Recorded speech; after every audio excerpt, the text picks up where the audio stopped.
la paraguaya más importante que se dedica a estudiar la literatura del Paraguay. ¿Quién es, Ella profe? es hija de un gran paraguayo también exiliado en su momento, Epifanio Méndez Fleitas. Ella es Teresa Méndez Fait, vive en los Estados Unidos hace muchísimos años y ella hizo, por ejemplo, el diccionario de la literatura paraguaya.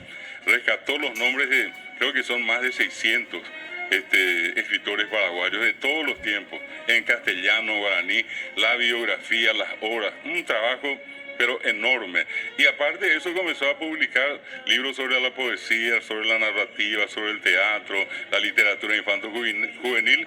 Y este libro forma parte de otros 9, 10 en total, que se llaman Cuentos y Relatos de mi Tierra Colorada en YouTube. Ella, a la vez de rescatar los cuentos en pandemia, se dedicó a grabar estos y con la ayuda de otra persona a editar unos videos que hoy están disponibles en YouTube. No solamente se puede leer, sino que se puede ver toda esta información en YouTube.